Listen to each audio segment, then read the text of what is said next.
teenagers and young adults are not taught what options are available to them.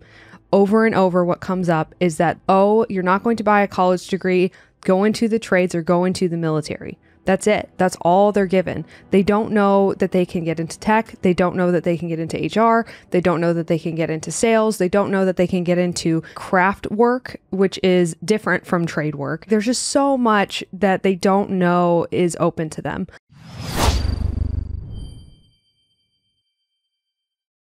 Aloha, folks, and welcome back to Degree Free.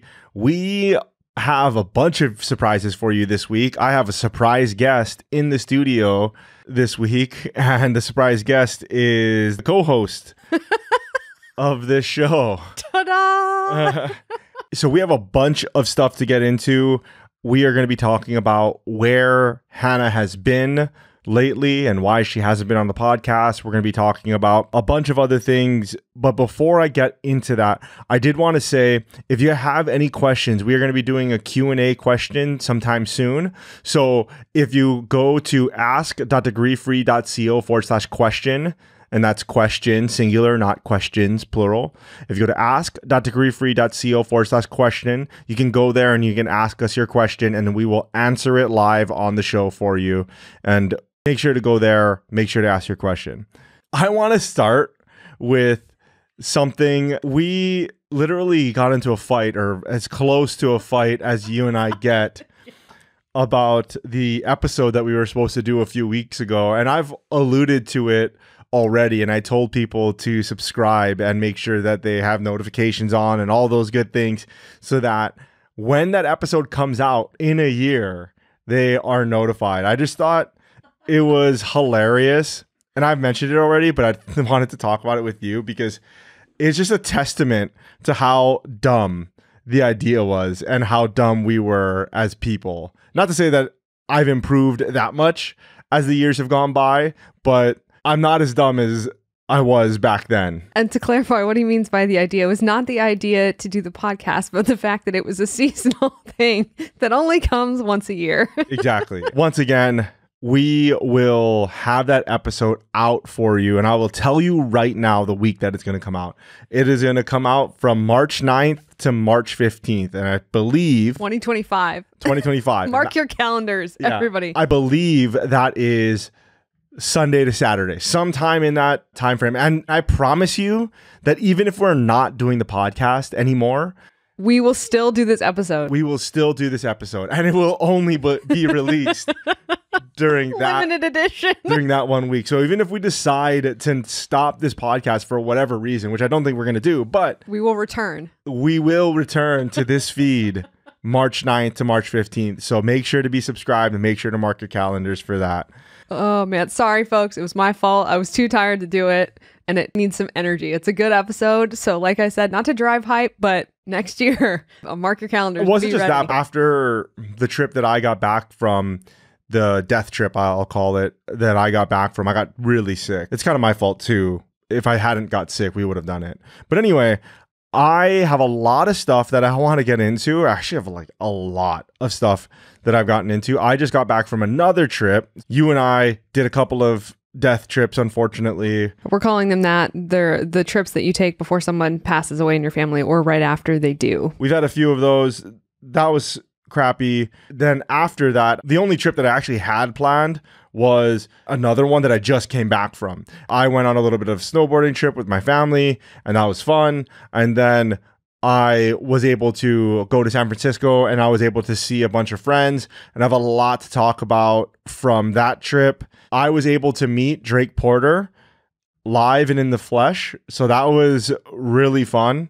For those of you who don't know who Drake Porter is, I definitely suggest that you pause this right now and you go back and listen to his first episode, episode 63, and then his second episode, episode 1 something. Go to degreefree.co/podcast and just search for Drake Porter and it'll pop right up, his first 2 episodes. We talked and we were able to do a bunch of things. I'll tell you what we did and the things we talked about. One of the things I'm excited for is that Drake is going to come back onto the podcast sometime. We talked about him coming on a little bit more regularly even. I know that he's a fan favorite here at the Degree Free podcast. I'm a big fan of his as well. So I am really, really looking forward to that. And I hope you are too. So make sure that you're subscribed and make sure you go to YouTube, guys. There are like thousands of people that listen to this every single week. And we have like 10,000 YouTube subscribers. It's because a lot of you are not on YouTube. You got to get on there and then you got to subscribe to the pod on YouTube. Yes, exactly. And because we're going to be starting to do more content there that may not be released on the RSS feed, on this podcast feed, just because it would be more visuals and things like that. So make sure you go to YouTube and make sure you subscribe, notifications, all of that stuff. I want to ask you the first question. How have you been? I've been pretty good, and I've been extremely busy because I've been working on getting our launch program launched. That has been a more than full-time job, but also some of the coolest work I've ever done in my life, ever. It's so fulfilling. It's so amazing. And it's been such a privilege to work with this age range for this goal because nobody else is working on what we're working on. And it's just been really awesome. So I have a bunch of stories for you guys about what I've been doing with the launch program. That's awesome. And that's what I've been telling the viewers and the listeners here is that you've just been really busy, and not that the podcast isn't a priority. A lot of people look at our TikTok and they think, oh, 400 whatever thousand followers that we have. And then they look at the YouTube and they look at the body of our work with the podcast and be like, oh, you guys are just content creators. That's what you guys do. Like, that's how you make your money. No, that's not how we make our money at all. Like, I've been very candid about this podcast and about, I wouldn't say economic failure that it is. Let's call it a labor of love instead. This is totally a labor of love. You and I have never seen a dime from this podcast. No, we put quite a few dimes into this podcast. We've put a lot of dimes, and we continue to put a lot of dimes into this podcast still to this day. And so when we were thinking about, man, we are getting really, really busy, and we have all of this stuff going on with our actual business and how we actually make money. But as I've talked about on this podcast before, this podcast is very important to me because podcast is how I change my life. I mean, this is an amazing resource.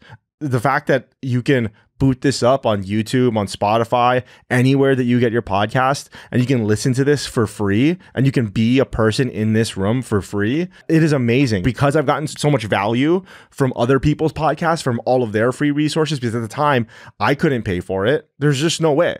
There's no way that I could pay to have an hour of this person's time. For me, giving that back is hugely important. But then when push came to shove of like, okay, well, this also takes up a lot of time.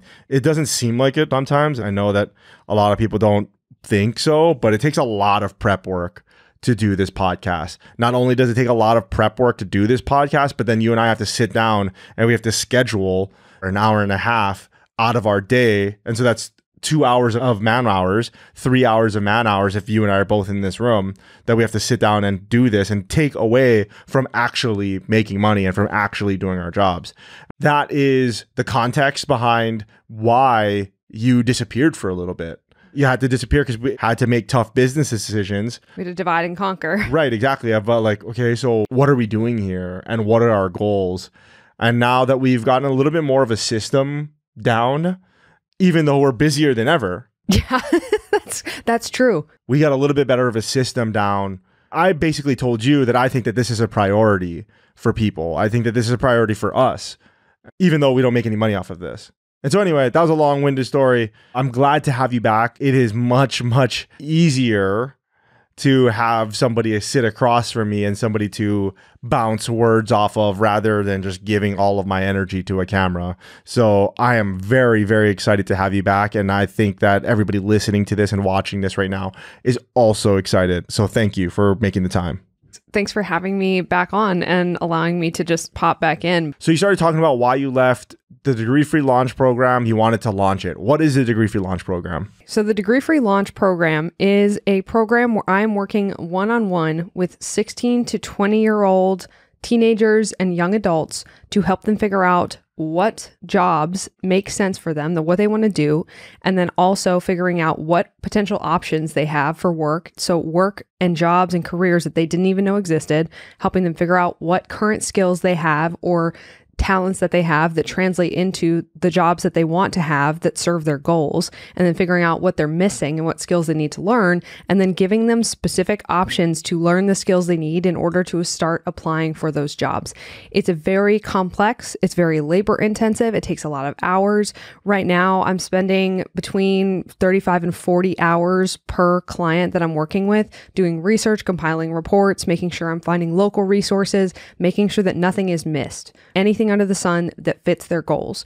And then on top of that, I also have 4 one-hour sessions with these folks in order to go over the options and narrow down options and make sure we're refining as we go through the process, because the entire process builds on itself.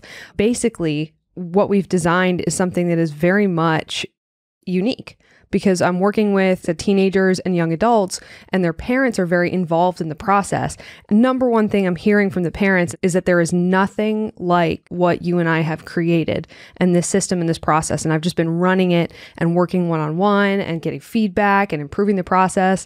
And then also you and I have been writing a guidebook as well. And that's been something that any spare time I have is going towards writing and refining that, because we started with it being fairly short and now it's a book. And we've been working on that too. Just a lot over the past couple months for sure. Yeah, it's been a busy Q1 for us. It's been very, very busy in all the right ways, and unfortunately, a couple of the wrong ways, which was not great. But here we are. I wanted to ask you about some of the sessions that you're having. What are some of the interesting things that are happening from your sessions? I imagine with you being gone for so long and you being so busy that you have a few things that you could share with us. Yeah, I would say the most interesting sessions that have cropped up have been the interest inventory sessions. That's the first session in the Degree Free Launch program. And basically what that's doing is going through with these teenagers and young adults and asking them a series of questions that you and I have designed and that I'm slowly refining and adding to as the program continues. And the result of that session really is to get to the type of life they want to live and then finding jobs based on that. But first, we have to ask them a bunch of questions to suss out what it is they are actually wanting and how they want to live. Because a problem that you and I came across was a lot of these teens and young adults only can name 6 to 8 jobs total, and it's almost always the same exact jobs.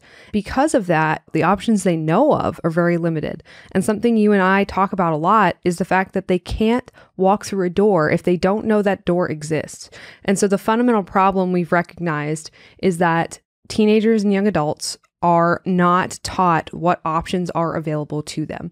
Over and over, what comes up is that, oh, you're not going to buy a college degree, go into the trades or go into the military. That's it. That's all they're given. They don't know that they can get into tech. They don't know that they can get into HR. They don't know that they can get into sales. They don't know that they can get into craft work, which is different from trade work. There's just so much that they don't know is open to them. Hey there. I hope that you're loving this episode of the Degree Free Podcast. We spend a ton of time every week creating this content for you. So my only ask is you take a quick second to leave a review or a thumbs up on whatever platform you're on. It's one of the best and easiest ways that you can support this podcast, and this simple action can help bring more people into the Degree Free community. At Degree Free, we want to help as many people as we can thrive and succeed without needing a college degree. Your review will be a step in that direction. If you could do this small favor right now, pause this and leave a review. It would truly mean the world to us. Thank you, and back to the show. Basically, what we're doing is designing this process to make sure that, one, their goals are clear, or as clear as they can be, and then they know what options fit their goals so that they are picking work in a fundamentally different way from the way schools teach us to pick work. I wanted to hone in on that vocational creativity piece for a second, because that piece is so crucial, especially for young adults, but also for just everybody. And we've seen that when we help job seekers or career changers try to change careers. I say it all the time, but how can we hit a target that we don't know exists? And something I wanted to isolate here too is that you specifically invented the concept of vocational creativity. Folks, Ryan defined and named that entire concept. So when you hear it out in the wild, because it's becoming something now that is in the language of people that are talking about the future of work, Ryan invented that methodology and that exercise. It's been so interesting to apply that to these young adults and realize that they are so limited. because they have not been taught how to think about work and how to think about opportunities. It's insane to say, but yeah, you can go back to the very first few episodes and we go over how I created it and why I created it and everything like that. And it's crazy to see other big publications use that word, those two words that I created and strung together for the first time. And was like, that's insane. You know, who am I? I'm just some dude with a microphone. And you and I have been saying that the whole time, as the language that we're using to reclaim this educational territory has been starting to be used in the mainstream. It's pretty wild to see that. It is a problem if you are graduating from high school, or if your child is graduating from high school and they only know 8 jobs. And the reason why it's a problem is because, realistically speaking, those are the only jobs that those people are going to go after now. How do you hit a target that you don't know exists? You can't. You won't. It's not possible. They're going to try to do one of those 8 jobs. And if those 8 jobs are whatever, and they all require college degrees and they all require a lot of schooling and a lot of debt, well, then that's what they're going to go and pursue first, because that's all they know. This is such a huge point to drive home. If you're limiting the options that students know about, so if they are limited in what the paths they know they can take, and then of those paths, most of those paths require them to purchase degrees and to purchase multiple degrees and to purchase degrees that are very expensive or do not have good return on investment. Now, what is going to happen is 4 to 5 years in, when they finally finish their bachelor's degree, they're going to be unhappy and or stuck. And their options are to cut bait and then go buy another degree, which is what a lot of people will do, is now they go buy another bachelor's degree. Or worse, they'll continue further up the track into something that is not going to be able to pay their loans back. And people get very trapped, which is part of the reason why you and I started working with this age group, because we realized that they have an outsized advantage if they can avoid the student debt trap early on, especially right out of high school. If they have any idea of any other options, they can use the fact that they know that there are other ways to try and test. And then if they do want to go into something that does legally require them to have a degree to get a license, they can do that, but they can be sure. And also having them be older and away from this urgency of, oh, you have to commit, you have to fill out the FAFSA, you have to buy the loans, you have to sign the stuff, and just funneling them and shoving them right into the academic industrial complex. It's so much better for them to have time to breathe and just be sure if they're going to go that direction anyway. So pretty much everyone benefits. There's actually no one that doesn't benefit from this. I'm working with one girl right now who is sure she wants to be a nurse. She is sure. She's done the shadowing. Her sisters are nurses. She is positive that she wants to go into that line of work. And she had narrowed down at least nursing. And so for her, obviously, I'm not going to tell her not to buy a college degree. It's not my job to tell people not to buy college degrees. It's my job to help her figure out what she's going to pick and how she's going to pick, and if that's going to suit the type of life she wants into the future. And that has been really rewarding to see that the method that we've designed also helps people that do want to go buy college degrees, but it helps them make that choice fully informed, with clarity, with direction, and knowing why they're going to do that and what the result is going to be. It's not our job to convince you to go or not to go to college. It's not our job to stray you away from the job that you want to do. If that's truly the job that you want to do, and that is part of our job, is figuring out whether or not that is actually what you want to do. That is part of our job. That is within the scope of our work.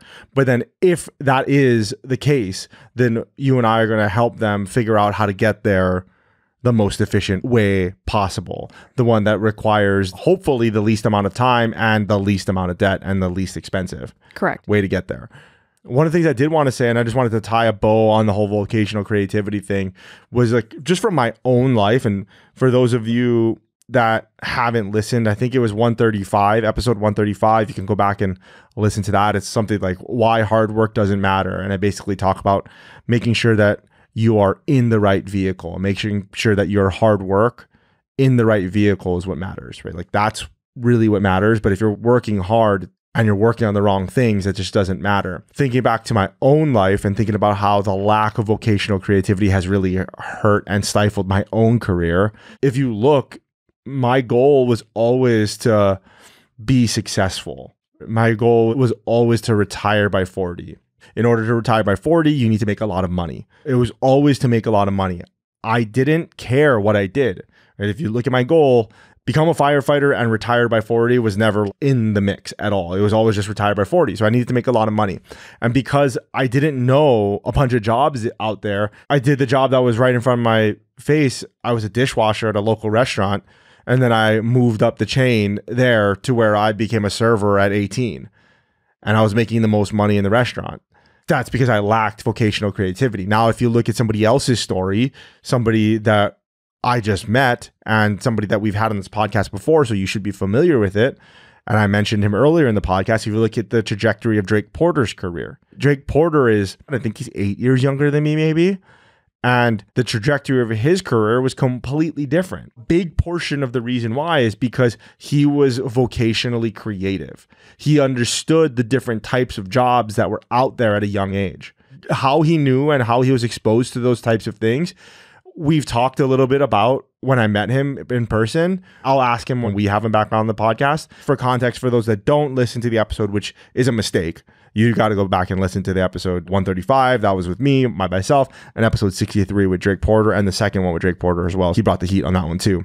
Drake is a product manager at Meta, and he makes lots of money. I don't know if he wants me to tell you exactly how much money he makes now.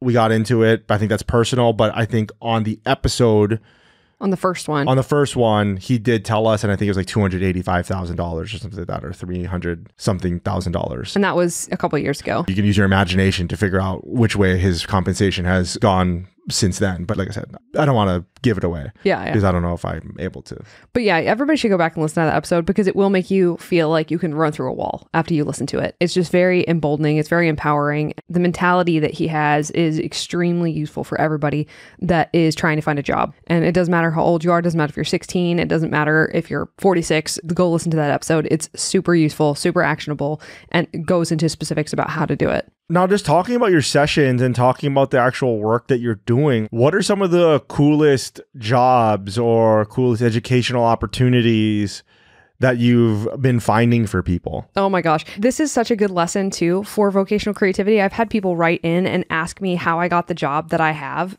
and the job that I have being running the launch program. I made it. I created it. I made it up.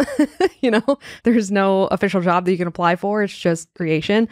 And the coolest, finding and researching these individual options is the coolest thing I have ever done in my life. Can I interject for a second? Yes. Because I was having a conversation with somebody. He's a really good friend of mine. I can't say what he does, unfortunately. We have known each other from day one. We were bussers at a restaurant together, and this was after I was a waiter.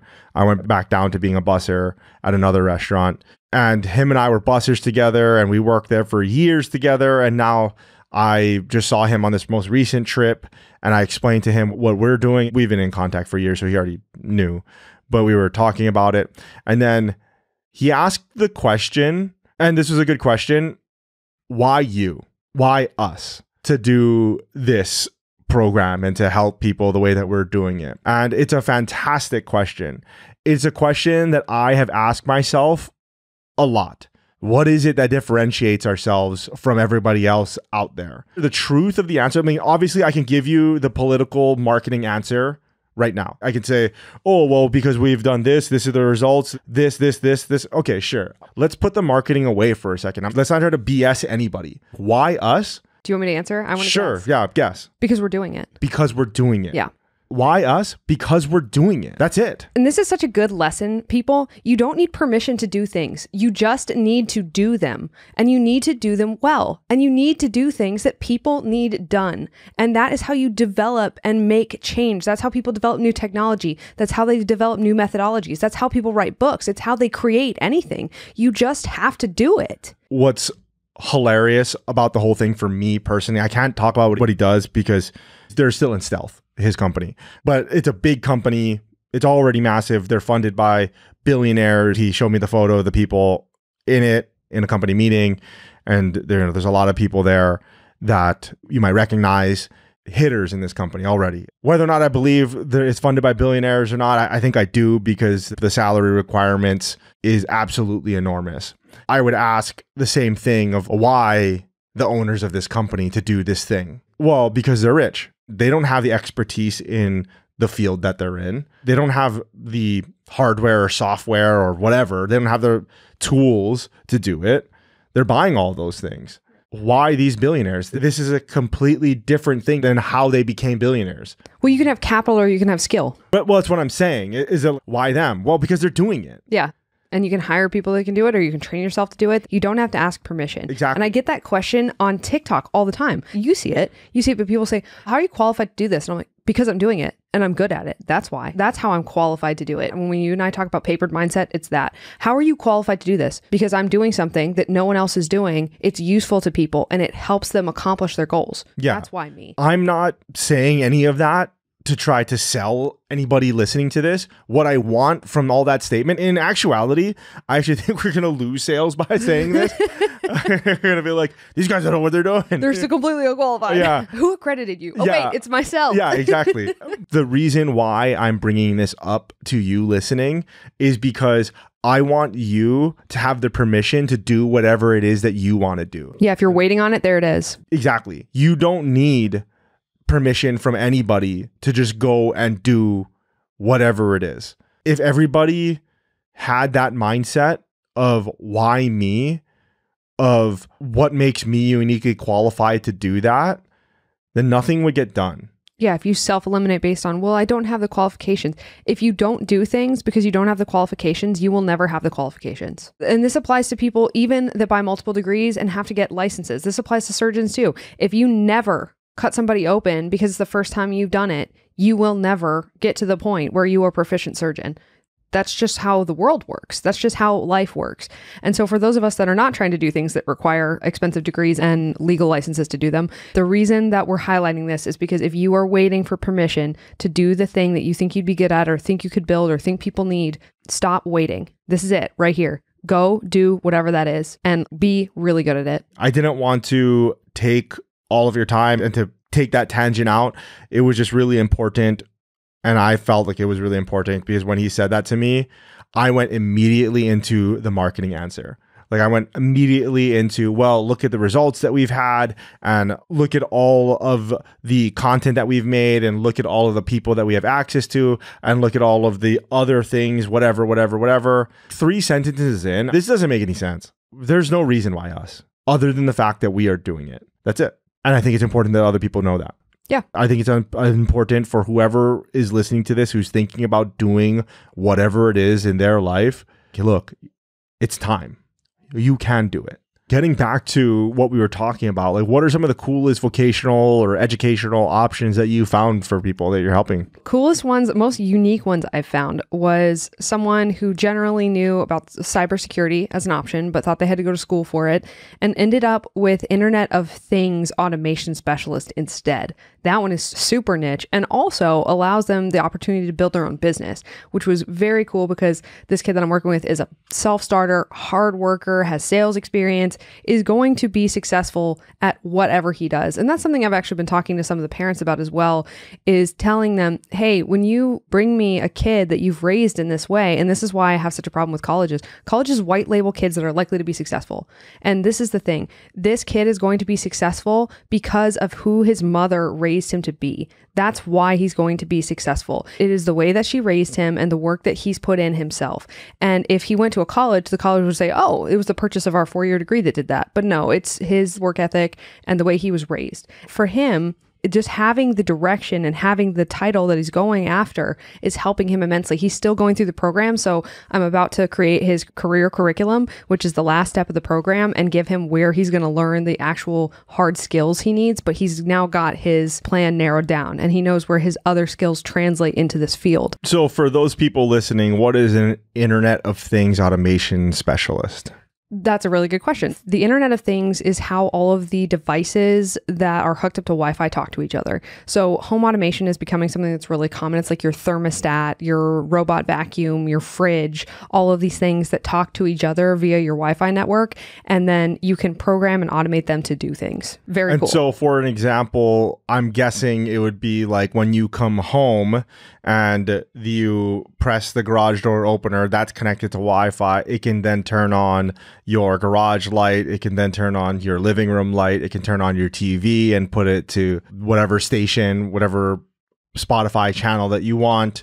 Then you could turn on the blender, and start cooking your meal. It can lower your thermostat. Right, lowering your thermostat now that you're home, and then you like it a little cooler, but you don't want to spend money in the summer, so then it's at 75 and you like it at 69, so you're just like, yeah, okay, well, let's move it down because I came home. You're talking about that, right? There's also a really cool application for people who have disabilities who can use the automation to make their lives easier. So it's a very interesting field, very cool, growing, can help elderly and disabled people as well as enable him to grow his own business or get a W-2 job, which is super cool. What's interesting about that is I know that the title is very much new, Internet of Things, and you needed it to be Wi-Fi enabled. But I'm thinking back to, I don't know if you've ever been in like rich people's houses back in like early 2000s. Like the blinds. Right. And then they have like one universal remote. Yes. That controls everything. It's that, but it's your phone now. Right, exactly. Yeah. It's the conditionals as well, which makes it automation too. I wonder if it's a new title and new application of an idea that's been around for a long time. Now that we have the technology for all of this things to talk to each other, and then we have a back end to then handle the actual conditionals of it all, then now that it's like a real career. It was a career before, but now it's advanced much further. I would say that that's accurate. This is the evolution of that exact thing. The other three that I found that were extremely cool as far as vocational options for different kids that I'm working with. So horology. Excuse you. That's you. This is a family program. No. Oh my gosh. Oh my gosh. Well, it's not now because you're making jokes like that. Just jokes, folks. Anyway, folks, that's watchmakers, okay? Watchmakers are still a thing. There are specific watchmaker schools where you can go to learn how to make these things work and repair them.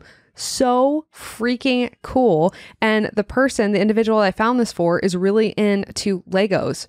Really into like amazing at just putting together, all these like complex, and this is such a good fit for her. I was giggling when I found this option because I was like, this is perfect. She's going to love this. It's in her target income. It's in her target ability to make money and to work where she wants to live. It's just beautiful. I love it. And I'm so stoked about it. And then another option was a kid who came to me with the goal to make money and did not want to work inside. Those are the criteria. And I'm like, perfect. That's super fun. Love that. But also didn't necessarily wanting to go into a trade like plumbing or electrician, and also had an interest in forensics. So again, fits target income, fits life goals of not wanting to work inside ever, and salvage dive school. Again, so freaking cool, but it gets him all his PADI certs and then also gives him the background to work for a forensics department to do crime scene diving, which is really cool. Yeah, those are really cool options, horologist and salvage diver. Let me ask you a question though. With these young adults, would they have found these careers by themselves? Would they have found these paths by themselves? On the custom career curriculum roadmap review, that is the last call that I do, the last session I do with the teen and young adults that I work with. Their parents are on the call. And according to every parent I have talked to thus far, they say no. They never would have found these things. They would have never known these things existed. And the other thing is that, especially for those in creative fields too, that's one. So another example is there was a kid I was working with who she ended up in a character design school from this online school called School of Motion, which is like the gold standard for rigging and character design and 3D animation. These parents are being told that their kids have to go to college in order to learn how to do these things, and they do not. In fact, some of the best options for those and most accessible are actually online. And the parents, again, even down to the job title, but also down to the educational options I'm giving them, they just go, I never would have known this existed. That's the thing I keep hearing over and over again. And that to me tells me how important what we're doing is. They say that we never would have found this. We would have never known how to even look for this, and that we are the only ones doing anything like this. You were saying something offline about how you found something at this person's school or something like that that they didn't even know about. Talk to me about that. Yeah. So one of the things that I've noticed is that parents and students or young adults do not know how to find options around them, like local options. And this story really speaks to this because the parents of this client that I was working with, 17-year-old girl, she's going into a medical field, and I helped her prove her concept. This is not the student who's going into nursing. This is a different student who's going into physical therapy. And we found a lower risk way for her to do that and are trying to use her high school time well in order to lower the cost and get her relevant experience before she goes into these fields. So talking to her parents, I said, hey, I know that I always ask the high school and the county that the client is in, because sometimes there's local government programs, there's free money, there's options, there's grants, there's partnerships with local high schools and VOTEC programs. There's so much stuff that is just not well publicized. It's not well marketed, and parents are not aware of it, sometimes within their own high school. And when I was talking to another parent about this, he asked me, oh, do you want the number to the guidance counselor for the high school? I said, no, because the guidance counselor is not going to know.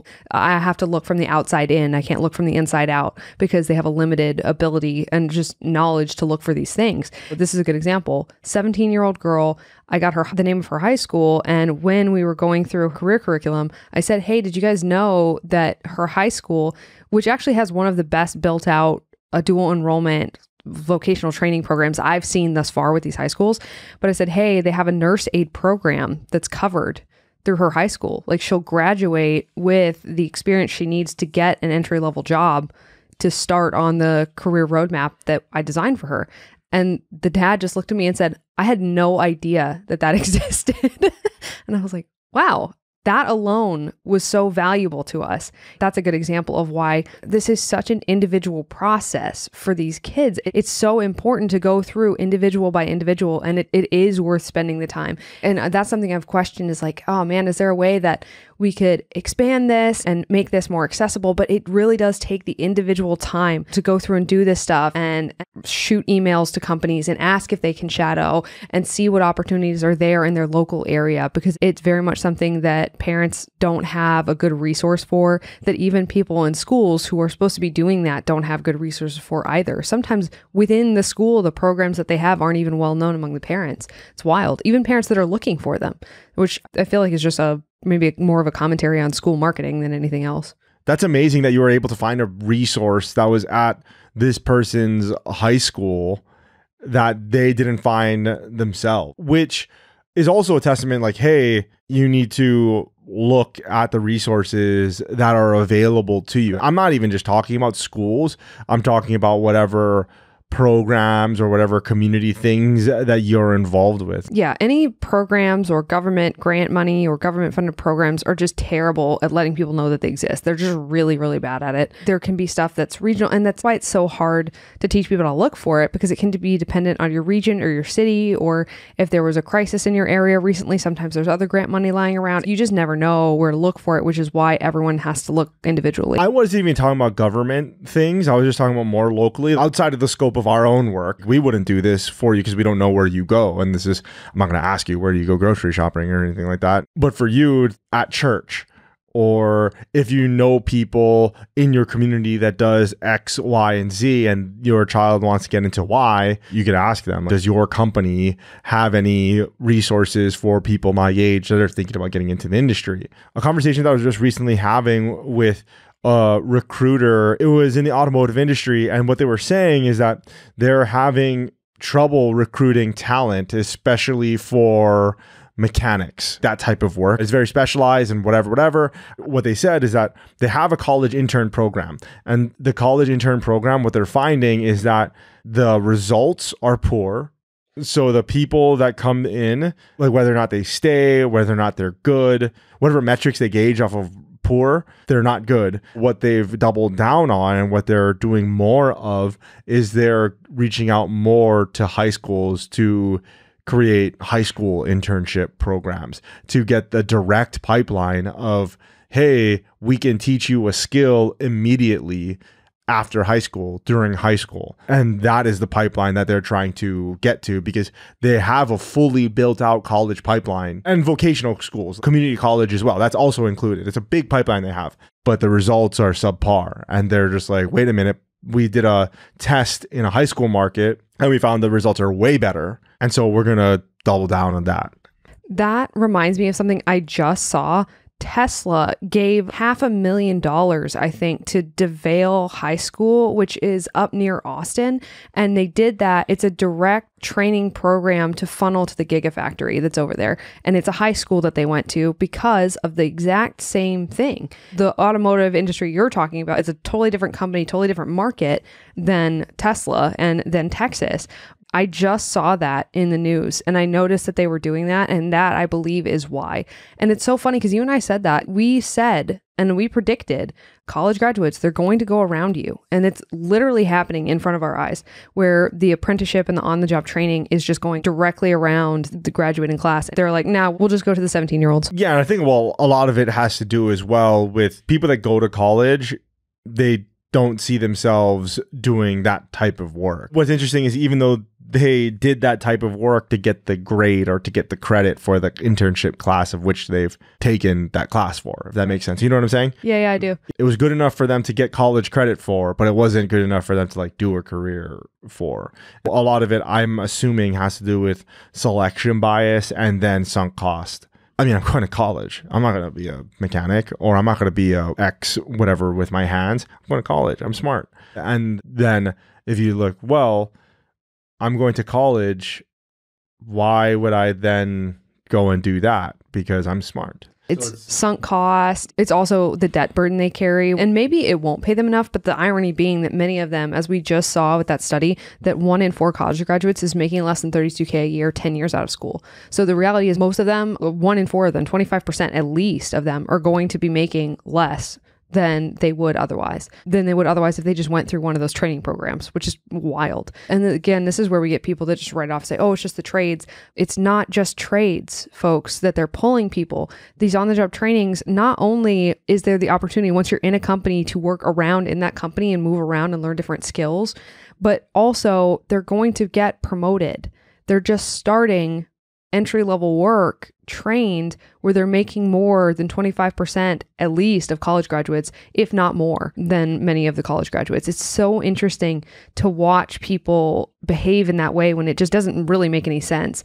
But that's where sunk cost fallacy is really illogical. That's why they continue to buy degrees, even though they don't get the result that they're looking for. Same thing. I don't want to take up your whole day. I don't take up everybody else's day that's listening to this. But just to kind of wrap up a little bit, what are some of the parents saying that we work with? That is one of the more rewarding parts of it too, is just on this final call is seeing the relief and the excitement, the relief at the lack of stress and now having a laid out plan, and also the excitement of the child and then of the parents because their child is now excited for what they're going to do, as opposed to being overwhelmed and frozen and stressed out. So this is the parents of the high schooler who I found the nurse aid program for her at her high school. It was really cool to just see her just stoked. Oh, okay, I'm going to do this, and this. Awesome. And then her parents also being stoked because they see that she now knows what she's going to do. If this option doesn't work, okay, then we go to this one, because we're accounting for all of these things and making sure they have a laid out plan, and then option A, option B, option C. So, okay, if this, then this, and if this, then this. And it's amazing to see how bright and how the future opens up to them, and how her last year of high school now, she's going to breeze through because she's not stressing about applying and getting into colleges and what FAFSA am I going to, and how am I going to, she doesn't have to do any of that. It's done already. She's got a plan. Her cost is laughable because of what I found. Her cost is laughably less than what a college degree would cost her in time and in money. And it is amazing because she's going to be able to do what she wants to do in the way that she wants to do it and make the amount of money she wants to make without ever having to deal with any of that stuff that is going to be stressing out the rest of her graduating class. And that, seeing her feel that, and then also her parents feel that same relief and that same excitement, was really cool. And they just keep telling me, the dad was just saying, like, you guys are the only ones doing this. There's nothing else like this.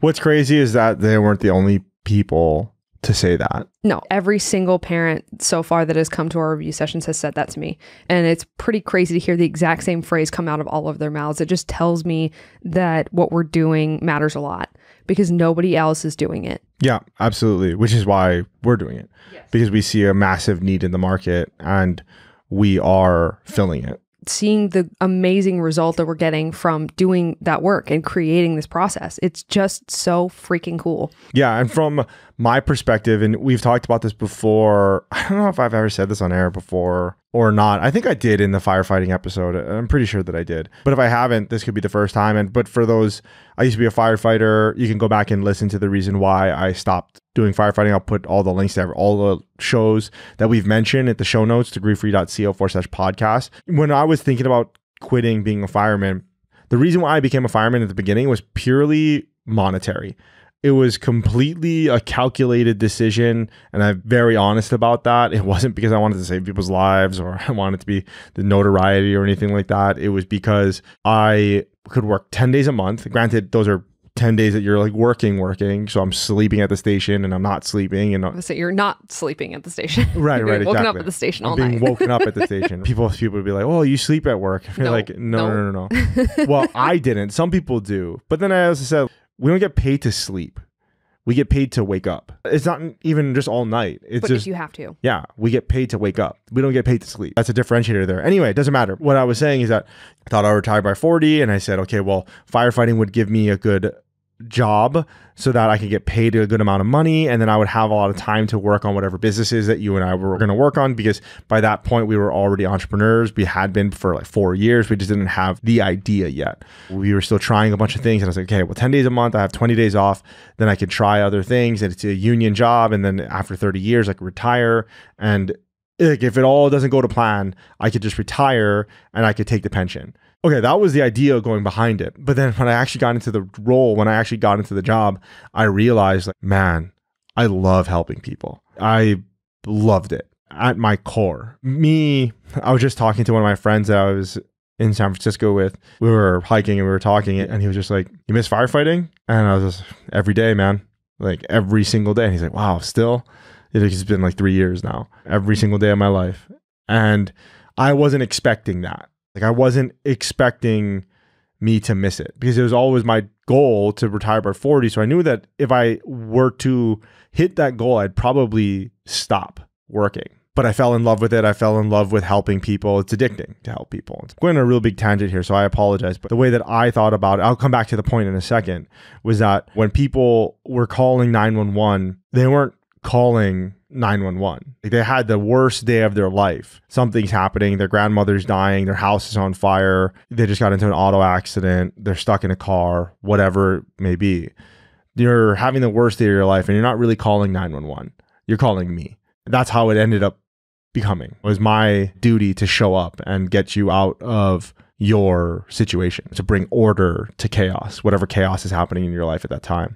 And so I remember the conversation that you and I have had very vividly about quitting and about deciding to do something else. And I told you, and I said, look, I'm on board with it. I think it's going to be a huge shot to my life, and sure, a little bit to my ego. I mean, a lot to my ego probably, and it was. But the thing that is absolutely necessary is that we have to help people. We have to help people in some material way that we can see lives being changed, because that is what I'm giving up. I'm giving up helping people. I'm not some selfless saint or anything like that. Like, not that I don't care about you listening to this or anything like that. I mean, I obviously do, but... Or you wouldn't be doing it. Right. I obviously do. But it sounds so selfish, because it is. I like to help people because it makes me feel good. I'm selfish. It makes me feel good to do that, you know? And if we can all make a little bit of money along the way, that's amazing. It's not like when I was a fireman, it's not like I didn't get paid. Like, even though I didn't need the job, I mean, you were there. Yeah, we were running the business that was very successful. Yeah, right. Exactly. I didn't need the money. If in fact, being a firefighter stopped me from making even more money. Right. But it's not like I didn't take the money, even though I didn't need it. You know what I mean? I still took the money. Yeah. I'm not a saint. Yeah. You know, but the helping people was incredibly necessary in everything that we do going forward, and because it materially changed my life. Mm-hmm. And so it's important for me going forward to materially change other people's lives. And this work that we're doing is changing people's lives. It's changing the trajectory of their entire lives. Yep. Just watching their lives open up it's an honor, it's a privilege. It's so unbelievably important. And watching the one-on-one attention and the care and attention to detail for each one of them, that's what they really need. That's what they need. And it's becoming obvious that that's what they need because of the result that they're getting out of going through the program. I keep using the word so freaking cool, but it's so freaking cool. And I'm having the time of my life doing it with these kids. It's just super fun. And I realize now after talking about this, we should probably tell you where you can sign up for this because people are going to ask us. So if you're the parent of a 16 to 20 year old, or you know the parent of a 16 to 20 year old who is struggling with being pushed off the college cliff, their kid feels like they have to go, or if they just don't know what to do after high school, or if they have a bunch of options and they're not sure which one's right, or if they don't know what they want to do. That's all of the demographics that I'm working with. It helps all of them because it's designed to take their individual needs and their individual wants and their individual goals into account and help them open their world up and then narrow it back down to get an actual plan of what they're going to do and where they're going to learn it. But if you fit any of that, parent of 16 to 20 year old, or you know the parents of 16 to 20 year olds facing this decision, degreefree.co/launch. And that is how you apply for the program. The way that works is if you send in an application for the program, then I will jump on a call with you, meet your child, talk over what you've tried, where their head's at, make sure that this would be a good fit for them. And then we go ahead and go over the program specifics, how it works, all the reports, all that kind of stuff. And that is how it works. So if you want to do that, or you know somebody who could really benefit from it, degreefree.co/launch. And I look forward to meeting you. Yeah, and I'll put links to everything that we talked about at the show notes, degreefree.co/podcast, so that you can go and just click links there. It's a little bit easier. YouTube, all the links are on the bottom of the video. But yeah, once again, if you're a parent of 16 to 20 year old, or you know parents of 16 to 20 year olds, degreefree.co/launch, or you can just send them, share this episode with them so that they can see what the program's about and see what we're up to and see if this is a good fit. And like Hannah said, if you have any questions or anything, I definitely suggest signing up and applying. That's the best way to do it, because you're at the end of the application, you're going to set up a meeting with one of us, and we will walk you through what it is, the goals of your child, and then specific needs, and then more about the program and answer any questions that you have. So if you have questions, the best thing that I suggest you do is to just go there and apply for the program. Once again, before we leave, if you have any questions, go to ask.degreefree.co/question. You can ask your questions there. We have a lot of great episodes coming up. I have a lot to talk about from my trip to San Francisco.